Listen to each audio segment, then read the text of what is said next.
தமிழகத்தில் விடியா திமுக ஆட்சியில் 2021 மே 7ஆம் தேதி முதல் 2024 ஏப்ரல் 11ஆம் தேதி வரை 1000க்கும் மேற்பட்ட சிறுமிகள் பாலியல் வன்கொடுமைக்கு ஆளாக்கப்பட்டுள்ளனர். இதுகுறித்து கூடுதல் விவரங்களை செய்தியாளர் ஜெயக்குமாரிடம் கேட்கலாம். வணக்கம் ஜெயக்குமார், விவரங்களை கூறலாம்.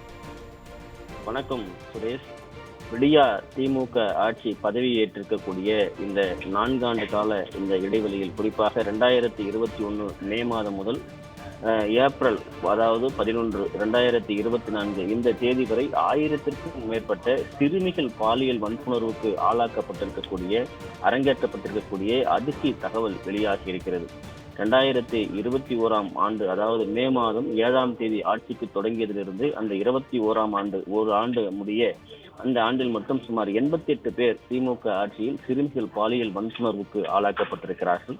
2022ஆம் ஆண்டு அந்த ஆண்டு 387 பேரும், 2023ஆம் ஆண்டு 378 பேரும், 2024ஆம் ஆண்டு அதாவது கடந்த இந்த 4 மாதங்களில் சுமார் 150 பேரும் பாலியல் வன்புணர்வுக்கு ஆளாக்கப்பட்டிருக்கிறார்கள். ஒட்டுமொத்தமாக 1000க்கும் மேற்பட்ட சிறுமிகள், பள்ளி மாணவிகள், குறிப்பாக இதில் சில சிறு ஆண்களும் இந்த சம்பவத்தில் பாதிக்கப்பட்டிருக்கிறார்கள். இப்படிப்பட்ட அதிர்ச்சிகரமான தகவல் வெளியாகி இருக்கிறது. குறிப்பாக சிறுமிகளுக்கும் பெண்களுக்கும் பாதுகாப்பு இல்லாத ஒரு நிலையை இந்த அரசு உருவாக்கி இருக்கிறது.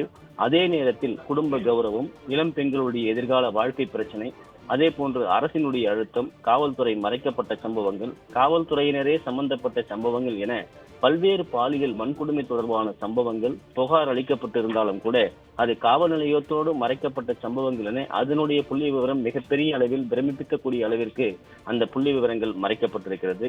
குறிப்பாக ஆளக்கூடிய விடியா திமுக ஆட்சியினுடைய முதலமைச்சர் மு.க. ஸ்டாலின் 2021 மே மாதம் முதல் 2022 மார்ச் மாதம் வரை போக்சோ வழக்குகள் தொடர்பான வழக்குகள் மட்டும் 4496 வழக்குகள் பதிவு செய்யப்பட்டிருப்பதாக சட்டமன்றத்தில் அவரே வாக்குமூலம் அளித்திருக்கிறார். குறிப்பாக பெண்களுக்கு எதிரான மானபங்கங்கள் தொடர்பான வழக்குகள் 1053 என்றும், பெண்கள் கடத்தல் தொடர்பான வழக்குகள் 547 என்றும், பெண்கள் பாலியல் பலாத்காரம் தொடர்பான வழக்குகள் 416, கூட்டு பாலியல் வன்கொடுமை தொடர்பான பாலியல் பலாத்காரம் தொடர்பான வழக்குகள் 3350 வழக்குகள் பதிந்திருப்பதாக சட்டமன்றத்தில் அவர் வாசித்திருக்கிறார். அப்படி என்றால் தமிழகத்தில் சட்டம் ஒழுங்கினுடைய நிலைமை எப்படி இருக்கிறது? பெண்களுடைய பாதுகாப்பு எப்படி கேள்விக்குறியாக்கப்பட்டிருக்கிறது? காவல்துறை என்ன செய்து கொண்டிருக்கிறது?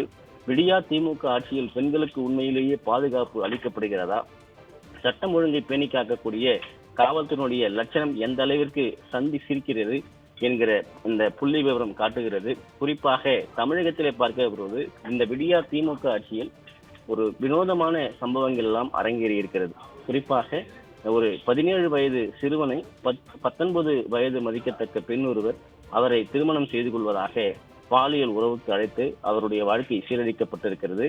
அந்த பெற்றோர் அளித்த புகாரினுடைய அடிப்படையில் அந்த பெண்ணை கைது செய்திருக்கிறார்கள். தமிழகத்திலே ஒரு விசித்திரமான வழக்காக முதல் முறையாக கைது செய்யப்பட்டிருக்கிறார்கள். அதே போன்று பள்ளி சிறுமிகள் பல கூட்டு பாலியல் வன்புணர்வுக்கு ஆளாக்கப்பட்டிருக்கிறார்கள். போதைப் பொருள், குறிப்பாக கஞ்சா சாக்லேட், கஞ்சா மாத்திரைகள், கஞ்சா எண்ணெய் என பல்வேறு போதைப் பொருட்களை உட்கொண்டு அதன் மூலமாக பெண்கள் பாலியல் வன்புணர்வுக்கு ஆளாக்கப்பட்டிருக்கிறார்கள். ஒட்டுமொத்தமாக தமிழகத்தில் இருக்கக்கூடிய பெண்களுடைய பாதுகாப்பு என்பது இந்த ஆட்சியில் கேள்விக்குறியாக்கப்பட்டிருக்கிறது. இதில் பல்வேறு வழக்குகள் இன்னும் கூட முடிக்கப்படாமல் அவல நிலைக்கு தள்ளப்பட்டிருக்கிறது.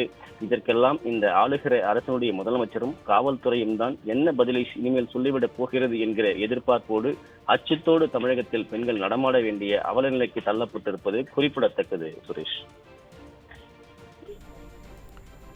விவரங்களுக்கு நன்றி ஜெயக்குமார்.